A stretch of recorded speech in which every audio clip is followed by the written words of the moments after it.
ಮೊನ್ನೆ ಮಂಗಳವಾರ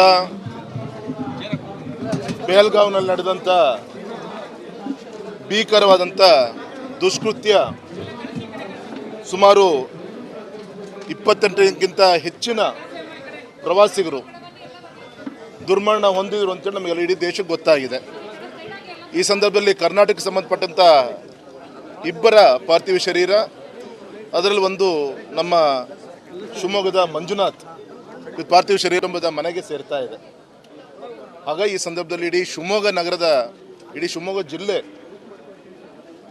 ಇಡೀ ದೇಶದ ರಾಜ್ಯದ ಜನ ಅಘೋಷಿತ ಬಂಧನ ಘೋಷಣೆಯನ್ನು ಮಾಡಿಕೊಂಡು ಇದಕ್ಕೆ ಉಗ್ರಗಾಮಿಗಳ ಒಂದು ವಿರುದ್ಧ ಇವತ್ತು ಶಟದತ್ತು ನಿಂತಿದ್ದಾರೆ. ಮತ್ತು ಈ ಸಂದರ್ಭದಲ್ಲಿ ಪ್ರತಿಯೊಬ್ಬ ಭಾರತೀಯನೂ ಕೂಡ ನಿನ್ನೆ ನಡೆದಂಥ ಘಟನೆ ವಿರುದ್ಧ ಒಟ್ಟಾಗಿ ಒಂದಾಗಿ ಭಾರತದ ನಿಲುವು ಜೊತೆಗೆ ಇದ್ದಾರೆ. ಗೌರವಾನ್ವಿತ ನರೇಂದ್ರ ಮೋದಿಜಿಯವರು ಇಂಥ ಒಂದು ದುಷ್ಕೃತ್ಯ ಹಿಂದೆ ಪಾಕಿಸ್ತಾನ ಇದೆ ಅಂತ ಹೇಳಿ ಅನೇಕ ಬಾರಿ ಅವರು ಹೇಳಿದರು. ಅನೇಕ ಘಟನೆಗಳ ಮುಖಾಂತರ ನಮಗೆ ಗೊತ್ತಾಗಿದೆ. ಹಾಗಾಗಿ ಈ ಸಂದರ್ಭದಲ್ಲಿ ಅಂತಾರಾಷ್ಟ್ರೀಯ ಮಟ್ಟದಲ್ಲಿ, ರಾಷ್ಟ್ರೀಯ ಮಟ್ಟದಲ್ಲಿ ಏನೇನು ಇವತ್ತು 1960 ಇಂಡಸ್ ವಾಟರ್ ವ್ಯಾಲಿ ವಿಷಯ ಏನು ಟ್ರೀಟ್ ಏನಿತ್ತು ಅದನ್ನು ಮುರಿದುಕೊಳ್ಳೋಂಥ ಪ್ರಯತ್ನ ಇರ್ಬೋದು, ವಾಘಾ ಬಾರ್ಡನ್ನು ಮುಚ್ಚುವಂಥ ಕೆಲಸ ಇರ್ಬೋದು, ಈ ರೀತಿಯಂಥ ಅಂತಾರಾಷ್ಟ್ರೀಯ ಮಟ್ಟದಲ್ಲೂ ಕೂಡ ಸಂದೇಶವನ್ನು ಕೊಟ್ಟಿದ್ದಾರೆ. ಹಾಗಾಗಿ ಸಂದರ್ಭದಲ್ಲಿ ಇಷ್ಟು ಮಾತ್ರ ಹೇಳ್ತೀನಿ, ಧರ್ಮ ಜಾತಿ ಎಲ್ಲದೂ ಕೂಡ ಮೀರಿ ಈ ರೀತಿಯಂಥ ಭಾರತದ ಪ್ರಜೆಗಳ ಮೇಲೆ, ಪ್ರವಾಸಿಗರ ಮೇಲೆ ಈ ರೀತಿಯಂಥ ಅಟ್ಯಾಕ್ಗಳು ಪದೇ ಪದೇ ಸಂದರ್ಭದಲ್ಲಿ ಅವತ್ತು ಚರ್ಚೆ ಮಾಡ್ತೀವಿ, ಮರಿತೀವಿ. ಇನ್ನಾದರೂ ಕೂಡ ಒಟ್ಟಾಗಿ ಒಂದಾಗಿ ಭಾರತ ಹಿತದೃಷ್ಟಿಯಿಂದ ಚಿಂತನೆ ಮಾಡೋಂಥ ಒಂದು ಚಿಂತನೆ ಆಗಬೇಕು. ಇಂಥ ಸಂದರ್ಭದಲ್ಲೂ ಕೂಡ ಕೆಲವು ವ್ಯಕ್ತಿಗಳು ರಾಜಕೀಯವಾದಂಥ ಹೇಳಿಕೆಗಳನ್ನು, ಕೇಂದ್ರದ ಒಬ್ಬ ನಾಯಕರು ಮೋದಿಜಿಯವರ ಹಿಂದುತ್ವ ಪರವಾದಂಥ ಒಂದು ನಿಲುವು ಈ ರೀತಿಯಂಥ ಘಟನೆಗೆ ಕಾರಣ ಆಯಿತು ಅಂತೇಳಿ ಅರ್ಥ ಬರೋ ರೀತಿಯಲ್ಲಿ ಮಾತಾಡ್ತಾರೆ ಅಂದರೆ, ಇಂಥ ಒಂದು ಕೆಟ್ಟ ವ್ಯಕ್ತಿಗಳನ್ನು, ಇದಕ್ಕಿಂತ ಕೆಟ್ಟ ವ್ಯಕ್ತಿಗಳು ನಮ್ಮ ದೇಶದಲ್ಲಿ ಇರ್ತಾರೆ ಅಂತ ಊಹಿಸೋಕ್ಕೂ ಕೂಡ ಸಾಧ್ಯ ಇಲ್ಲ. ಹಾಗೆ ಈ ಸಂದರ್ಭದಲ್ಲಿ ದಯಮಾಡಿ ತಮ್ಮ ಬಾಯಿಗೆ ಬೀಗ ಹಾಕ್ಕೊಂಡು ದುಃಖ, ಯಾಕೆಂದರೆ ಕುಟುಂಬನೂ ಕೂಡ ಫೇಸ್ ಮಾಡಿದ್ದಾರೆ.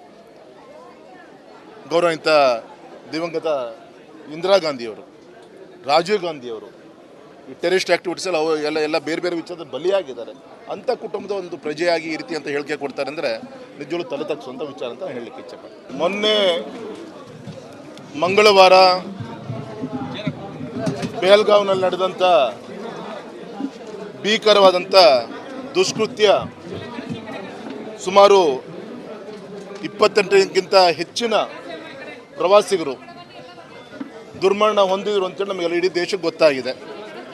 ಈ ಸಂದರ್ಭದಲ್ಲಿ ಕರ್ನಾಟಕಕ್ಕೆ ಸಂಬಂಧಪಟ್ಟಂಥ ಇಬ್ಬರ ಪಾರ್ಥಿವ ಶರೀರ, ಅದರಲ್ಲಿ ಒಂದು ನಮ್ಮ ಶಿವಮೊಗ್ಗದ ಮಂಜುನಾಥ್ ಪಾರ್ಥಿವ ಶರೀರ ಮನೆಗೆ ಸೇರ್ತಾ ಇದೆ. ಹಾಗಾಗಿ ಈ ಸಂದರ್ಭದಲ್ಲಿ ಇಡೀ ಶಿವಮೊಗ್ಗ ನಗರದ, ಇಡೀ ಶಿವಮೊಗ್ಗ ಜಿಲ್ಲೆ, ಇಡೀ ದೇಶದ ರಾಜ್ಯದ ಜನ ಅಘೋಷಿತ ಬಂಧನ ಘೋಷಣೆಯನ್ನು ಮಾಡಿಕೊಂಡು ಇದಕ್ಕೆ ಉಗ್ರಗಾಮಿಗಳ ಒಂದು ವಿರುದ್ಧ ಇವತ್ತು ಶಟದತ್ತು ನಿಂತಿದ್ದಾರೆ. ಮತ್ತು ಈ ಸಂದರ್ಭದಲ್ಲಿ ಪ್ರತಿಯೊಬ್ಬ ಭಾರತೀಯನೂ ಕೂಡ ನಿನ್ನೆ ನಡೆದಂಥ ಘಟನೆ ವಿರುದ್ಧ ಒಟ್ಟಾಗಿ ಒಂದಾಗಿ ಭಾರತದ ನಿಲುವು ಜೊತೆಗೆ ಇದ್ದಾರೆ. ಗೌರವಾನ್ವಿತ ನರೇಂದ್ರ ಮೋದಿಜಿಯವರು ಇಂಥ ಒಂದು ದುಷ್ಕೃತ್ಯ ಹಿಂದೆ ಪಾಕಿಸ್ತಾನ ಇದೆ ಅಂತ ಹೇಳಿ ಅನೇಕ ಬಾರಿ ಅವರು ಹೇಳಿದರು. ಅನೇಕ ಘಟನೆಗಳ ಮುಖಾಂತರ ನಮಗೆ ಗೊತ್ತಾಗಿದೆ. ಹಾಗಾಗಿ ಈ ಸಂದರ್ಭದಲ್ಲಿ ಅಂತಾರಾಷ್ಟ್ರೀಯ ಮಟ್ಟದಲ್ಲಿ, ರಾಷ್ಟ್ರೀಯ ಮಟ್ಟದಲ್ಲಿ ಏನೇನು ಇವತ್ತು 1960 ಇಂಡಸ್ ವಾಟರ್ ವ್ಯಾಲಿ ವಿಷಯ ಏನು ಟ್ರೀಟ್ ಏನಿತ್ತು ಅದನ್ನು ಮುರಿದುಕೊಳ್ಳೋಂಥ ಪ್ರಯತ್ನ ಇರ್ಬೋದು, ವಾಘಾ ಬಾರ್ಡನ್ನು ಮುಚ್ಚುವಂಥ ಕೆಲಸ ಇರ್ಬೋದು, ಈ ರೀತಿಯಂಥ ಅಂತಾರಾಷ್ಟ್ರೀಯ ಮಟ್ಟದಲ್ಲೂ ಕೂಡ ಸಂದೇಶವನ್ನು ಕೊಟ್ಟಿದ್ದಾರೆ. ಹಾಗಾಗಿ ಸಂದರ್ಭದಲ್ಲಿ ಇಷ್ಟು ಮಾತ್ರ ಹೇಳ್ತೀನಿ, ಧರ್ಮ ಜಾತಿ ಎಲ್ಲದೂ ಕೂಡ ಮೀರಿ ಈ ರೀತಿಯಂಥ ಭಾರತದ ಪ್ರಜೆಗಳ ಮೇಲೆ, ಪ್ರವಾಸಿಗರ ಮೇಲೆ ಈ ರೀತಿಯಂಥ ಅಟ್ಯಾಕ್ಗಳು ಪದೇ ಪದೇ ಸಂದರ್ಭದಲ್ಲಿ ಅವತ್ತು ಚರ್ಚೆ ಮಾಡ್ತೀವಿ, ಮರಿತೀವಿ. ಇನ್ನಾದರೂ ಕೂಡ ಒಟ್ಟಾಗಿ ಒಂದಾಗಿ ಭಾರತ ಹಿತದೃಷ್ಟಿಯಿಂದ ಚಿಂತನೆ ಮಾಡೋಂಥ ಒಂದು ಚಿಂತನೆ ಆಗಬೇಕು. ಇಂಥ ಸಂದರ್ಭದಲ್ಲೂ ಕೂಡ ಕೆಲವು ವ್ಯಕ್ತಿಗಳು ರಾಜಕೀಯವಾದಂಥ ಹೇಳಿಕೆಗಳನ್ನು, ಕೇಂದ್ರದ ಒಬ್ಬ ನಾಯಕರು ಮೋದಿಜಿಯವರ ಹಿಂದುತ್ವ ಪರವಾದಂಥ ಒಂದು ನಿಲುವು ಈ ರೀತಿಯಂಥ ಘಟನೆಗೆ ಕಾರಣ ಆಯಿತು ಅಂತೇಳಿ ಅರ್ಥ ಬರೋ ರೀತಿಯಲ್ಲಿ ಮಾತಾಡ್ತಾರೆ ಅಂದರೆ, ಇಂಥ ಒಂದು ಕೆಟ್ಟ ವ್ಯಕ್ತಿಗಳನ್ನು, ಇದಕ್ಕಿಂತ ಕೆಟ್ಟ ವ್ಯಕ್ತಿಗಳು ನಮ್ಮ ದೇಶದಲ್ಲಿ ಇರ್ತಾರೆ ಅಂತ ಊಹಿಸೋಕ್ಕೂ ಕೂಡ ಸಾಧ್ಯ ಇಲ್ಲ. ಹಾಗೆ ಈ ಸಂದರ್ಭದಲ್ಲಿ ದಯಮಾಡಿ ತಮ್ಮ ಬಾಯಿಗೆ ಬೀಗ ಹಾಕ್ಕೊಂಡು ದುಃಖ, ಯಾಕೆಂದರೆ ಕುಟುಂಬನೂ ಕೂಡ ಫೇಸ್ ಮಾಡಿದ್ದಾರೆ. ಗೌರವಾನ್ವಿತ ದಿವಂಗತ ಇಂದಿರಾ ಗಾಂಧಿಯವರು, ರಾಜೀವ್ ಗಾಂಧಿಯವರು ಈ ಟೆರರಿಸ್ಟ್ ಆ್ಯಕ್ಟಿವಿಟೀಸಲ್ಲಿ ಎಲ್ಲ ಬೇರೆ ಬೇರೆ ವಿಚಾರದಲ್ಲಿ ಬಲಿಯಾಗಿದ್ದಾರೆ. ಅಂಥ ಕುಟುಂಬದ ಒಂದು ಪ್ರಜೆಯಾಗಿ ಈ ರೀತಿ ಅಂತ ಹೇಳಿಕೆ ಕೊಡ್ತಾರೆ ಅಂದರೆ ನಿಜವಾಗ್ಲೂ ತಲೆ ತಗ್ಗಿಸುವಂಥ ವಿಚಾರ ಅಂತ ಹೇಳಲಿಕ್ಕೆ ಇಚ್ಛೆಪಡ್ತೀನಿ. ಮೊನ್ನೆ ಮಂಗಳವಾರ ಪಹಲ್ಗಾಂವ್ನಲ್ಲಿ ನಡೆದಂಥ ಭೀಕರವಾದಂಥ ದುಷ್ಕೃತ್ಯ ಸುಮಾರು 28ಕ್ಕಿಂತ ಹೆಚ್ಚಿನ ಪ್ರವಾಸಿಗರು ದುರ್ಮರಣ ಹೊಂದಿದ್ರು ಅಂತೇಳಿ ನಮಗೆಲ್ಲ ಇಡೀ ದೇಶಕ್ಕೆ ಗೊತ್ತಾಗಿದೆ.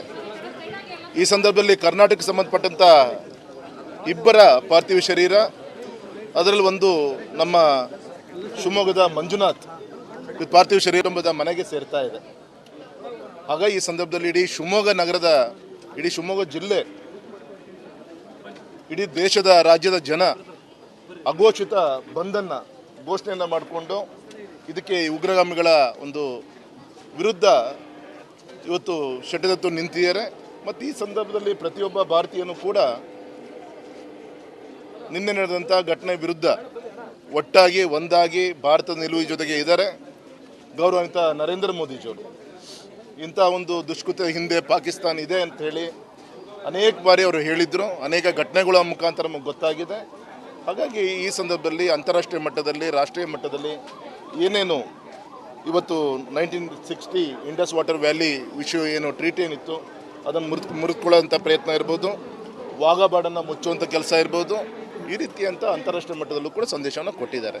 ಹಾಗಾಗಿ ಸಂದರ್ಭದಲ್ಲಿ ಇಷ್ಟು ಮಾತ್ರ ಹೇಳ್ತೀನಿ, ಧರ್ಮ ಜಾತಿ ಎಲ್ಲದೂ ಕೂಡ ಮೀರಿ ಈ ರೀತಿಯಂಥ ಭಾರತದ ಪ್ರಜೆಗಳ ಮೇಲೆ, ಪ್ರವಾಸಿಗರ ಮೇಲೆ ಈ ರೀತಿಯಂಥ ಅಟ್ಯಾಕ್ಗಳು ಪದೇ ಪದೇ ಸಂದರ್ಭದಲ್ಲಿ ಅವತ್ತು ಚರ್ಚೆ ಮಾಡ್ತೀವಿ, ಮರಿತೀವಿ. ಇನ್ನಾದರೂ ಕೂಡ ಒಟ್ಟಾಗಿ ಒಂದಾಗಿ ಭಾರತ ಹಿತದೃಷ್ಟಿಯಿಂದ ಚಿಂತನೆ ಮಾಡೋಂಥ ಒಂದು ಚಿಂತನೆ ಆಗಬೇಕು. ಇಂಥ ಸಂದರ್ಭದಲ್ಲೂ ಕೂಡ ಕೆಲವು ವ್ಯಕ್ತಿಗಳು ರಾಜಕೀಯವಾದಂಥ ಹೇಳಿಕೆಗಳನ್ನು, ಕೇಂದ್ರದ ಒಬ್ಬ ನಾಯಕರು ಮೋದಿಜಿಯವರ ಹಿಂದುತ್ವ ಪರವಾದಂಥ ಒಂದು ನಿಲುವು ಈ ರೀತಿಯಂಥ ಘಟನೆಗೆ ಕಾರಣ ಆಯಿತು ಅಂತೇಳಿ ಅರ್ಥ ಬರೋ ರೀತಿಯಲ್ಲಿ ಮಾತಾಡ್ತಾರೆ. ಅಂದರೆ ಇಂಥ ಒಂದು ಕೆಟ್ಟ ವ್ಯಕ್ತಿಗಳನ್ನು, ಇದಕ್ಕಿಂತ ಕೆಟ್ಟ ವ್ಯಕ್ತಿಗಳು ನಮ್ಮ ದೇಶದಲ್ಲಿ ಇರ್ತಾರೆ ಅಂತ ಊಹಿಸೋಕ್ಕೂ ಕೂಡ ಸಾಧ್ಯ ಇಲ್ಲ. ಹಾಗೆ ಈ ಸಂದರ್ಭದಲ್ಲಿ ದಯಮಾಡಿ ತಮ್ಮ ಬಾಯಿಗೆ ಬೀಗ ಹಾಕ್ಕೊಂಡು ದುಃಖ, ಯಾಕೆಂದರೆ ಕುಟುಂಬನೂ ಕೂಡ ಫೇಸ್ ಮಾಡಿದ್ದಾರೆ. ಗೌರವಾನ್ವಿತ ದಿವಂಗತ ಇಂದಿರಾ ಗಾಂಧಿಯವರು, ರಾಜೀವ್ ಗಾಂಧಿಯವರು ಈ ಟೆರರಿಸ್ಟ್ ಆ್ಯಕ್ಟಿವಿಟೀಸಲ್ಲಿ ಅವು ಎಲ್ಲ ಬೇರೆ ಬೇರೆ ವಿಚಾರದಲ್ಲಿ ಬಲಿಯಾಗಿದ್ದಾರೆ.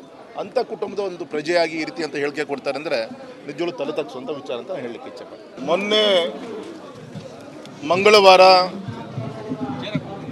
ಪಹಲ್ಗಾಂವ್ನಲ್ಲಿ ನಡೆದಂಥ ಭೀಕರವಾದಂಥ ದುಷ್ಕೃತ್ಯ ಸುಮಾರು 28ಕ್ಕಿಂತ ಹೆಚ್ಚಿನ ಪ್ರವಾಸಿಗರು ದುರ್ಮರಣ ಹೊಂದಿದ್ರು ಅಂತೇಳಿ ನಮಗೆಲ್ಲ ಇಡೀ ದೇಶಕ್ಕೆ ಗೊತ್ತಾಗಿದೆ. ಈ ಸಂದರ್ಭದಲ್ಲಿ ಕರ್ನಾಟಕಕ್ಕೆ ಸಂಬಂಧಪಟ್ಟಂಥ ಇಬ್ಬರ ಪಾರ್ಥಿವ ಶರೀರ, ಅದರಲ್ಲಿ ಒಂದು ನಮ್ಮ ಶಿವಮೊಗ್ಗದ ಮಂಜುನಾಥ್ ಪಾರ್ಥಿವ ಶರೀರ ಮನೆಗೆ ಸೇರ್ತಾ ಇದೆ.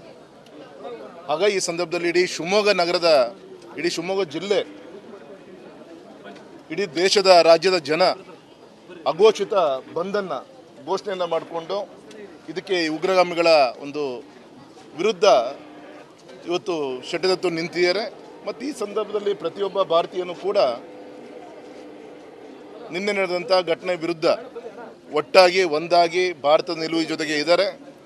ಗೌರವಾನ್ವಿತ ನರೇಂದ್ರ ಮೋದಿಜಿಯವರು ಇಂಥ ಒಂದು ದುಷ್ಕೃತ್ಯ ಹಿಂದೆ ಪಾಕಿಸ್ತಾನ ಇದೆ ಅಂತ ಹೇಳಿ ಅನೇಕ ಬಾರಿ ಅವರು ಹೇಳಿದರು. ಅನೇಕ ಘಟನೆಗಳ ಮುಖಾಂತರ ನಮಗೆ ಗೊತ್ತಾಗಿದೆ.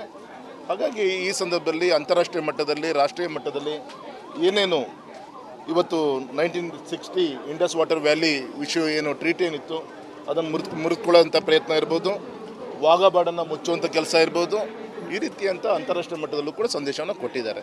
ಹಾಗಾಗಿ ಸಂದರ್ಭದಲ್ಲಿ ಇಷ್ಟು ಮಾತ್ರ ಹೇಳ್ತೀನಿ, ಧರ್ಮ ಜಾತಿ ಎಲ್ಲದೂ ಕೂಡ ಮೀರಿ ಈ ರೀತಿಯಂಥ ಭಾರತದ ಪ್ರಜೆಗಳ ಮೇಲೆ, ಪ್ರವಾಸಿಗರ ಮೇಲೆ ಈ ರೀತಿಯಂಥ ಅಟ್ಯಾಕ್ಗಳು ಪದೇ ಪದೇ ಸಂದರ್ಭದಲ್ಲಿ ಅವತ್ತು ಚರ್ಚೆ ಮಾಡ್ತೀವಿ, ಮರಿತೀವಿ. ಇನ್ನಾದರೂ ಕೂಡ ಒಟ್ಟಾಗಿ ಒಂದಾಗಿ ಭಾರತ ಹಿತದೃಷ್ಟಿಯಿಂದ ಚಿಂತನೆ ಮಾಡೋಂಥ ಒಂದು ಚಿಂತನೆ ಆಗಬೇಕು. ಇಂಥ ಸಂದರ್ಭದಲ್ಲೂ ಕೂಡ ಕೆಲವು ವ್ಯಕ್ತಿಗಳು ರಾಜಕೀಯವಾದಂಥ ಹೇಳಿಕೆಗಳನ್ನು, ಕೇಂದ್ರದ ಒಬ್ಬ ನಾಯಕರು ಮೋದಿಜಿಯವರ ಹಿಂದುತ್ವ ಪರವಾದಂಥ ಒಂದು ನಿಲುವು ಈ ರೀತಿಯಂಥ ಘಟನೆಗೆ ಕಾರಣ ಆಯಿತು ಅಂತೇಳಿ ಅರ್ಥ ಬರೋ ರೀತಿಯಲ್ಲಿ ಮಾತಾಡ್ತಾರೆ. ಅಂದರೆ ಇಂಥ ಒಂದು ಕೆಟ್ಟ ವ್ಯಕ್ತಿಗಳನ್ನು, ಇದಕ್ಕಿಂತ ಕೆಟ್ಟ ವ್ಯಕ್ತಿಗಳು ನಮ್ಮ ದೇಶದಲ್ಲಿ ಇರ್ತಾರೆ ಅಂತ ಊಹಿಸೋಕ್ಕೂ ಕೂಡ ಸಾಧ್ಯ ಇಲ್ಲ. ಹಾಗೆ ಈ ಸಂದರ್ಭದಲ್ಲಿ ದಯಮಾಡಿ ತಮ್ಮ ಬಾಯಿಗೆ ಬೀಗ ಹಾಕ್ಕೊಂಡು ದುಃಖ, ಯಾಕೆಂದರೆ ಕುಟುಂಬನೂ ಕೂಡ ಫೇಸ್ ಮಾಡಿದ್ದಾರೆ. ಗೌರವಾನ್ವಿತ ದಿವಂಗತ ಇಂದಿರಾ ಗಾಂಧಿಯವರು, ರಾಜೀವ್ ಗಾಂಧಿಯವರು ಈ ಟೆರರಿಸ್ಟ್ ಆ್ಯಕ್ಟಿವಿಟೀಸಲ್ಲಿ ಅವು ಎಲ್ಲ ಬೇರೆ ಬೇರೆ ವಿಚಾರದಲ್ಲಿ ಬಲಿಯಾಗಿದ್ದಾರೆ. ಅಂಥ ಕುಟುಂಬದ ಒಂದು ಪ್ರಜೆಯಾಗಿ ಈ ರೀತಿ ಅಂತ ಹೇಳಿಕೆ ಕೊಡ್ತಾರೆ ಅಂದರೆ ನಿಜವಾಗ್ಲೂ ತಲೆ ತಗ್ಗಿಸುವಂಥ ವಿಚಾರ ಅಂತ ಹೇಳಲಿಕ್ಕೆ ಇಚ್ಛೆಪಡ್ತೀನಿ.